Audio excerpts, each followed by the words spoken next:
திருச்சூரில் 3 ஏடிஎம்களில் கொள்ளையடித்த பணத்துடன் கண்டெய்னரில் வந்த கொள்ளையன் காவலர்களால் சுட்டுக் கொலை. நாமக்கல் மாவட்டம் பச்சாப்பாளையம் அருகே மேவாட் கொள்ளையர்கள் மேலும் 6 பேர் சிக்கினர்.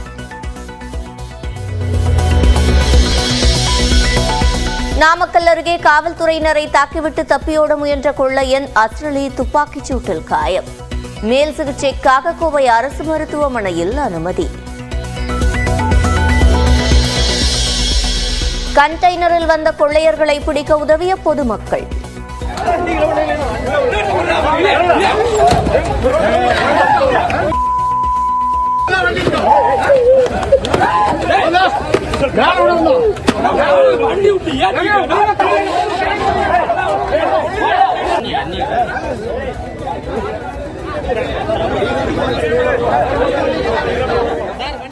அதிவேகமாக சென்ற லாரியை மடக்கி பிடித்து உதவி. விபத்தை ஏற்படுத்திவிட்டு நிற்காமல் சென்ற லாரியை 30 இருசக்கர வாகனங்களில் துரத்திய காவலர்கள். சினிமாவை மிஞ்சும் பரபரப்பான காட்சிகள்.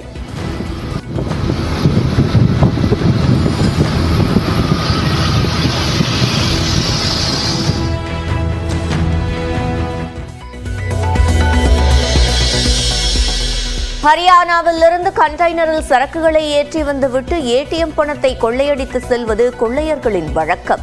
காரில் தனியாக வந்து கொள்ளையடித்த பிறகு கண்டெய்னரில் ஏற்றிச் சென்றதும் அம்பலமானதாக டிஐஜி உமா தகவல்.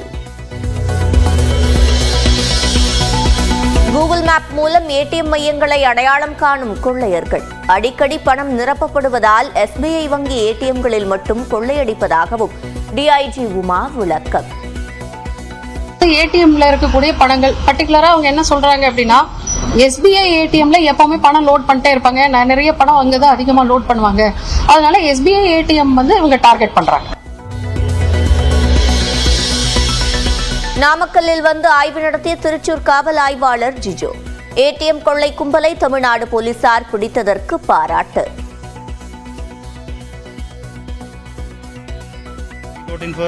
Got information that the culprit was escaped in a container lorry. So we passed the information to Tamil Nadu police. They acted very well. They catch the culprit by today 9:30 a.m. It's very nice work. பிரதமர் நரேந்திர மோடியை சந்தித்து metro rail மற்றும் கல்வி நிதி கோரிய முதலமைச்சர் மு.க. ஸ்டாலின். 45 நிமிட சந்திப்பு இனிமையானதாக அமைந்ததாக பேட்டி. எல்லாம் கேட்டாரு, பொறுமையாக கேட்டாரு. இன்னும் சொன்னா 15 நிமிஷம் தான் டைம் இருக்கும், எப்போ நியாயமாக கொடுப்பாங்க. இன்னைக்கு கிட்டத்தட்ட 40 நிமிஷம் வரைக்கும் பேசியிருக்கோம். அதனால எப்படி இருந்துச்சுங்க எனக்கு தெரிஞ்சுங்களோ.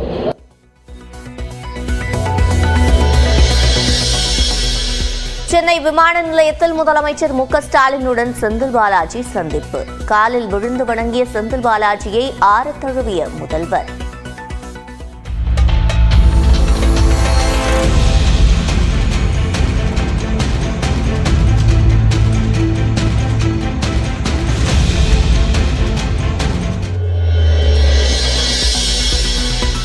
சட்டவிரோத செயல்களில் கைதாகி ஜாமீனில் வெளிவரும் திமுகவினருக்கு முதலமைச்சரே தியாகிகள் பட்டம் வழங்குவதாக எடப்பாடி பழனிசாமி காட்டம். செந்தில் பாலாஜியை மறைமுகமாக குறிப்பிட்டு அறிக்கை. செஸ் ஒலிம்பியாடில் தங்கம் வென்று சாதித்த பிரக்யானந்தா வைஷாலிக்கு நியூஸ் 18 தமிழ்நாடு தொலைக்காட்சி பாராட்டு. சாதனை தமிழர்களின் குடும்பத்தினருடன் சேர்ந்து வெற்றி கொண்டாட்டம்.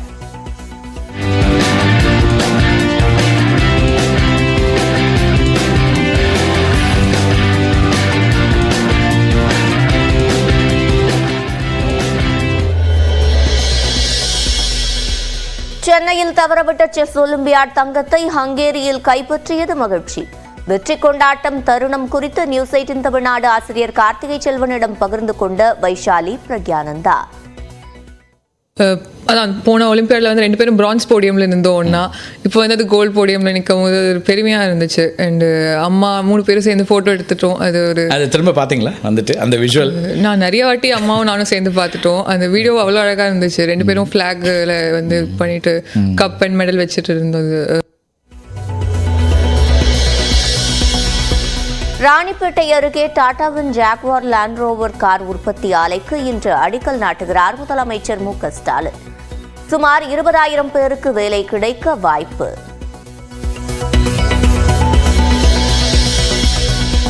சென்னை நகர் மற்றும் புறநகரில் வெளுத்து வாங்கிய கனமழை.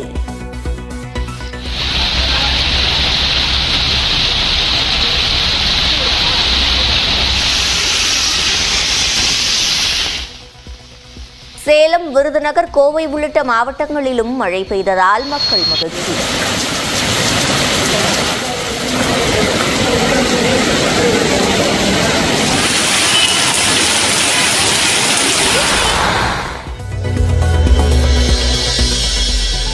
மேட்டுப்பாளையம் அருகே இயற்கை விவசாயத்தை கட்டிக்காத்த பத்மஸ்ரீ பாப்பம்மாள் பாட்டி உடல்நலக்குறைவால் காலமானார்.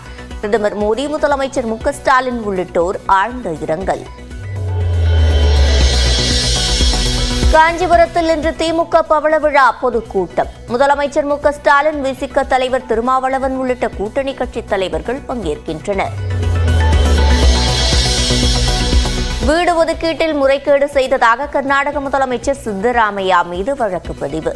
நீதிமன்ற அனுமதியை தொடர்ந்து லோகாயுக்தா காவல்துறை நடவடிக்கை.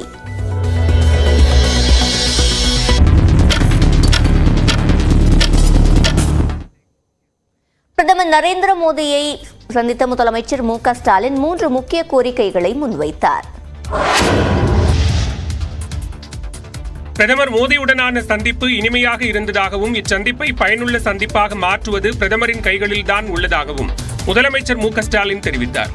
டெல்லியில் உள்ள பிரதமர் இல்லத்தில் பிரதமர் நரேந்திர மோடியை முதலமைச்சர் மு.க.ஸ்டாலின் சந்தித்து பேசினார். வழக்கமாக பிரதமர் முதலமைச்சர் இடையிலான சந்திப்பு 15 நிமிடங்கள் வரை நடைபெறும் நிலையில் சுமார் 40 நிமிடங்கள் வரை பிரதமர் மோடியும் முதலமைச்சர் ஸ்டாலினும் ஆலோசனை நடத்தினர். அப்போது சென்னை மெட்ரோ ரயில் 2ஆம் கட்டத்திற்கு நிதி ஒதுக்க வேண்டும், பள்ளிக்கல்வித்துறைக்கான சமக்ர சிக்ஷா திட்டத்திற்கு நிதி விடுவிக்க வேண்டும், இலங்கை கடற்படையால் தமிழ்நாடு மீனவர்கள் கைது செய்யப்படுவதை தடுக்க வேண்டும் என்ற கோரிக்கைகளை வலியுறுத்தி பிரதமரிடம் முதலமைச்சர் மனு அளித்தார். அதன் பின்னர் செய்தியாளர்களிடம் பேசிய முதலமைச்சர் பிரதமருடனான சந்திப்பு மகிழ்ச்சியாக இருந்ததாக தெரிவித்தார். தேசிய கல்விக் கொள்கையின் நல்ல அம்சங்களை தமிழ்நாடு அரசு செயல்படுத்தியுள்ளதாக கூறிய முதல்வர், ஆனால் மும்மொழிக் கொள்கையை தமிழ்நாடு ஏற்றுக்கொள்ளவில்லை என்றும் குறிப்பிட்டார். ஆட்சியில் பங்கு வேண்டும் என்ற திருமாவளவனின் பேச்சு குறித்து முதலமைச்சர் மு.க.ஸ்டாலின் கருத்து தெரிவித்துள்ளார். அண்மையில் தனது எக்ஸ் பக்கத்தில் ஆட்சியில் பங்கு வேண்டும் என்று பேசிய வீடியோ ஒன்றை விசிக தலைவர் திருமாவளவன் பதிவிட்டார். அதேவேளையில் ஆட்சி அதிகாரத்தில் பங்கு விசிக இல்லை என்றால் வட மாவட்டங்களில் திமுக வெற்றி பெற்றிருக்காது என்ற பரபரப்பு கருத்துக்களை தெரிவித்து அக்கட்சியின் துணை பொதுச் செயலாளர் ஆதவ் அர்ஜுனா திமுக கூட்டணியில் சலசலப்பை ஏற்படுத்தினார். இந்த விவகாரம் பேசுபொருளான நிலையில் ஆட்சியில் பங்கு என பேசுவது விசிகவின் கொள்கையாக இருக்கலாம் என்று முதலமைச்சர் ஸ்டாலின் கருத்து தெரிவித்துள்ளார்.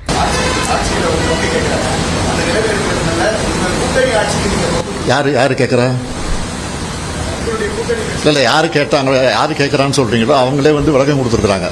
அது நீங்க தான் அதை திசை திருப்பி பெருதுபடுத்திக்கிட்டு இருக்கிறீங்க.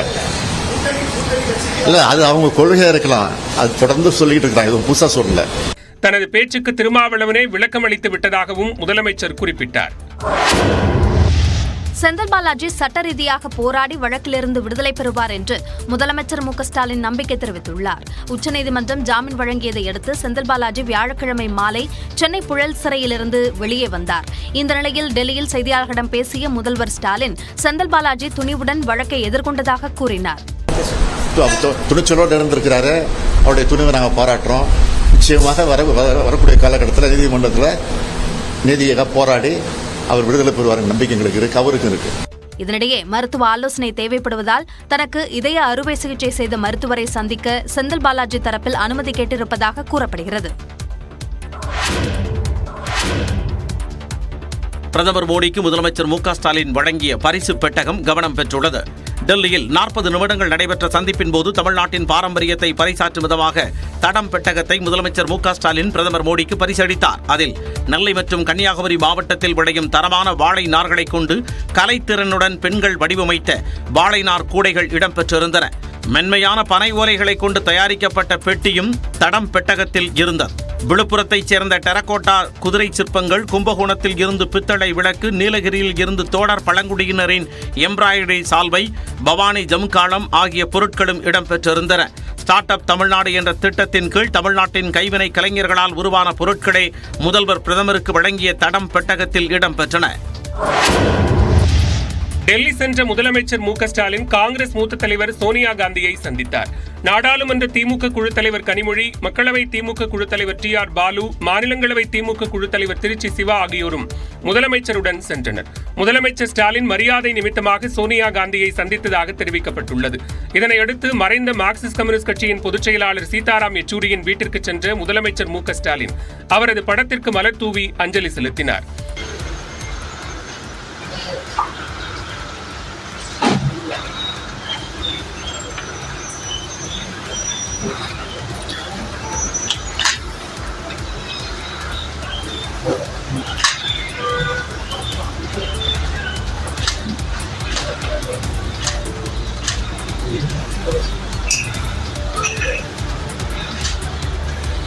சீதாராம் யெச்சூரியின் குடும்பத்தினருக்கு ஆறுதல் கூறிய முதலமைச்சர் அவர்களுடன் சிறிது நேரம் உரையாடினார்.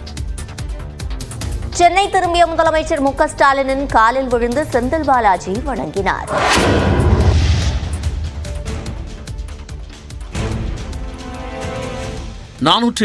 நாட்கள் சிறைவாசத்திற்கு பிறகு ஜாமீனில் வந்த செந்தில் பாலாஜியை பார்த்து முதலமைச்சர் மு.க.ஸ்டாலின் புன்னகையுடன் நலம் விசாரித்த காட்சிகள் தான் இவை. டெல்லியில் நடைபெற்ற பிரதமர் மோடியுடனான சந்திப்பிற்கு பிறகு முதலமைச்சர் ஸ்டாலின் சென்னை திரும்பினார். அப்போது அவரை விமான நிலையத்தில் முதல் நபராக செந்தில் பாலாஜி வரவேற்றார்.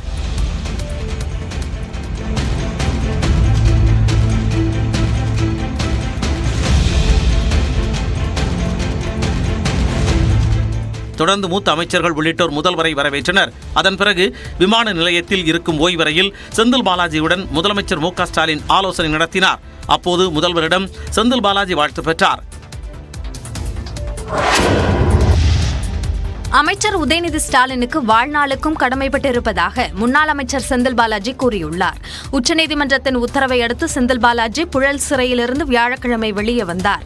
தொடர்ந்து முன்னாள் முதலமைச்சர்கள் அண்ணா மற்றும் கருணாநிதி நினைவிடங்களுக்கு சென்று மரியாதை செலுத்தினார். இதனைத் தொடர்ந்து நேற்றைய தினம் விளையாட்டு மற்றும் இளைஞர் நலத்துறை அமைச்சர் உதயநிதி ஸ்டாலினை செந்தில் பாலாஜி சந்தித்தார். இது தொடர்பாக தனது எக்ஸ் பக்கத்தில் பதிவிட்டுள்ள அவர், காலமெல்லாம் நிலைத்திருக்கும் கருப்பு சிவப்பின் எதிர்காலம் என்று குறிப்பிட்டுள்ளார். தன்னை தோளோடு தோளாக அணைத்துக் கொண்ட இளஞ்சூரியனுக்கு வாழ்நாளுக்கும் கடமைப்பட்டிருப்பதாகவும் செந்தில் பாலாஜி குறிப்பிட்டுள்ளார்.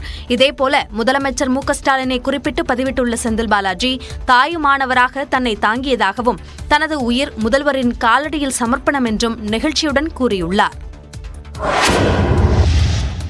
உச்சநீதிமன்ற ஜாமீன் நிபந்தனைப்படி முன்னாள் அமைச்சர் செந்தில் பாலாஜி அமலாக்கத்துறை அலுவலகத்தில் நேரில் ஆஜராகி கையெழுத்திட்டார். சட்டவிரோத பண பரிமாற்ற வழக்கில் அமலாக்கத்துறையால் கைது செய்யப்பட்ட முன்னாள் அமைச்சர் செந்தில் பாலாஜி ஜாமீனில் வியாழக்கிழமை விடுவிக்கப்பட்டார். உச்சநீதிமன்ற உத்தரவில் திங்கள் மற்றும் வெள்ளிக்கிழமைகளில் அமலாக்கத்துறை அலுவலகத்தில் நேரில் ஆஜராகி கையெழுத்திட வேண்டும் என நிபந்தனை விதிக்கப்பட்டிருந்தது. அதன்படி சிறையிலிருந்து வெளியே வந்த முதல் நாளே சென்னை நுங்கம்பாக்கத்தில் உள்ள அமலாக்கத்துறை அலுவலகத்தில் காலை 11 மணிக்கு செந்தில் பாலாஜி நேரில் ஆஜராகி கையெழுத்திட்டார். இதனிடையே கோபாலபுரத்தில் உள்ள தனியார் நட்சத்திர விடுதியில் தங்கியிருந்த செந்தில் பாலாஜியை அமைச்சர்கள் கே.என். நேரு, மா. சுப்பிரமணியன், ராஜகண்ணப்பன், எம்பி ஜோதிமணி உள்ளிட்டோர் நேரில் சந்தித்து வாழ்த்து தெரிவித்தனர். ஒரு தியாகமா இருந்துட்டு வந்திருக்காரு, மன உறுதியோட இருந்துட்டு வந்திருக்காரு. பெரிய விஷயம் தான். 402 நாள் நின்று இருந்த வெளியே வந்திருக்காரு. அவர் வழக்கிலும் வெற்றி பெற வாழ்த்து. இதேபோன்று செந்தில் பாலாஜிக்கு வாழ்த்து தெரிவிக்க திமுகவினர் ஏராளமானோர் முண்டியடித்துக் கொண்டு சென்றனர். இதன் காரணமாக விடுதி வரவேற்பு அறை கண்ணாடி உடைந்ததால் பரபரப்பு நிலவியது. சட்டவிரோத செயல்களில் ஈடுபட்டு கைதாகி ஜாமீனில் வெளிவரும் தன் கட்சிக்காரர்களுக்கு முதலமைச்சர் தியாகி பட்டம் வழங்குவதாக முன்னாள் அமைச்சர் செந்தில் பாலாஜியை அதிமுக பொதுச் செயலாளர் எடப்பாடி பழனிசாமி மறைமுகமாக விமர்சித்துள்ளார். சட்டவிரோத பணப்பரிமாற்ற வழக்கில் ஜாமீனில் விடுவிக்கப்பட்ட முன்னாள் அமைச்சர் செந்தில் பாலாஜியை வரவேற்று முதலமைச்சர் மு.க.ஸ்டாலின் எக்ஸ் பக்கத்தில் பதிவிட்டிருந்தார். அதில் எமர்ஜென்சி காலத்தில் கூட இவ்வளவு நாட்கள் சிறை வாழ்க்கை கிடையாது என்று குறிப்பிட்டிருந்தார். மேலும் செந்தில் பாலாஜியின் தியாகம் பெரியது என்றும் உறுதி அதனினும் பெரியது என்றும் முதலமைச்சர் பாராட்டியிருந்தார். இந்நிலையில் செந்தில் பாலாஜியை வரவேற்று சமூக வலைதளத்தில் முதலமைச்சர் மு.க.ஸ்டாலின் பதிவிட்டதற்கு அதிமுக பொதுச் செயலாளர் எடப்பாடி பழனிசாமி கண்டனம் தெரிவித்துள்ளார். அவர் வெளியிட்டுள்ள அறிக்கையில், சட்டவிரோத செயல்களில் ஈடுபட்டு கைதாகி ஜாமீனில் வெளிவரும் தன் கட்சிக்காரர்களுக்கு ஒரு முதலமைச்சரே தியாகி பட்டம் வழங்குவதால் சமூக விரோத சக்திகள் அனைவரும் தெம்புடன் வலம் வருவது ஆச்சரியம் இல்லை என்றும் கூறியுள்ளார். 2026 களம் எப்படி இருக்கும்னு பார்க்குறீங்க? ஏன்னா இப்போ புதியவர்களாக விஜய்லாம் உள்ள களத்துக்கு வர்றாரு. 3 அணிகள் குறைந்தபட்சமாக இப்போவே இருக்குது. அது 4 ஆகுதா என்னன்னுலாம் தெரியாது. இப்போ அந்த களம் மாறுது, புதிய களமாக இருக்கும் 26 அப்படின்னு பார்க்குறீங்களா? இன்னைக்கு ஓட் பேங்க் வந்து செதறல. ஜெயலலிதா அம்மாவுக்கு பிறகும் அந்த ஓட் பேங்க் ஓரளவுக்கு வந்து அவங்க இன்டாக்டாக வச்சுருக்கிறாங்க. ஆனால் இன் ஃபியூச்சர் வந்து அதை எரோட் பண்ண முடியும்னு நினைக்கிறாங்க. இப்போ விஜய் வந்த பிறகு அதுக்குள்ளே ஒரு எரோஷன் நடக்கும்னு நினைக்கிறாங்க. அங்கே இருக்கக்கூடிய வாக்குகளில் இளம் தலைமுறையினர் வாக்குகள்லாம் அந்த பக்கம் சிதறதுக்கு வாய்ப்பு இருக்குன்னு நினைக்கிறாங்க. ஆனால் திமுகவை பொறுத்தளவு கட்டமைப்பு ரீதியாக அவங்க வலுவாக இருக்கிறதும் கூட்டணிங்கிற அடிப்படையில் வலுவாக இருக்கிறதும் அவங்களுக்கு ஒரு பெரிய கொஷினாக இருக்குது. மறுபடியும் திமுக ஆட்சிக்கு வந்துருச்சுன்னா, திமுக கூட்டணி ஆட்சி வந்துச்சுன்னா, அதுக்கு பிறகு இங்கே பிஜேபிங்கிறது ஒன்றுமே பண்ண முடியாது, எதுவுமே பண்ண முடியாது. அதுக்கு அடுத்த நிலையில் விஜய் வந்து ஒரு வேளை 2வது சக்தியாக எமர்ஜ் ஆகிறதுக்கு வாய்ப்பு இருக்குது, பிஜேபி வர்றதுக்கு வாய்ப்பு இல்லை.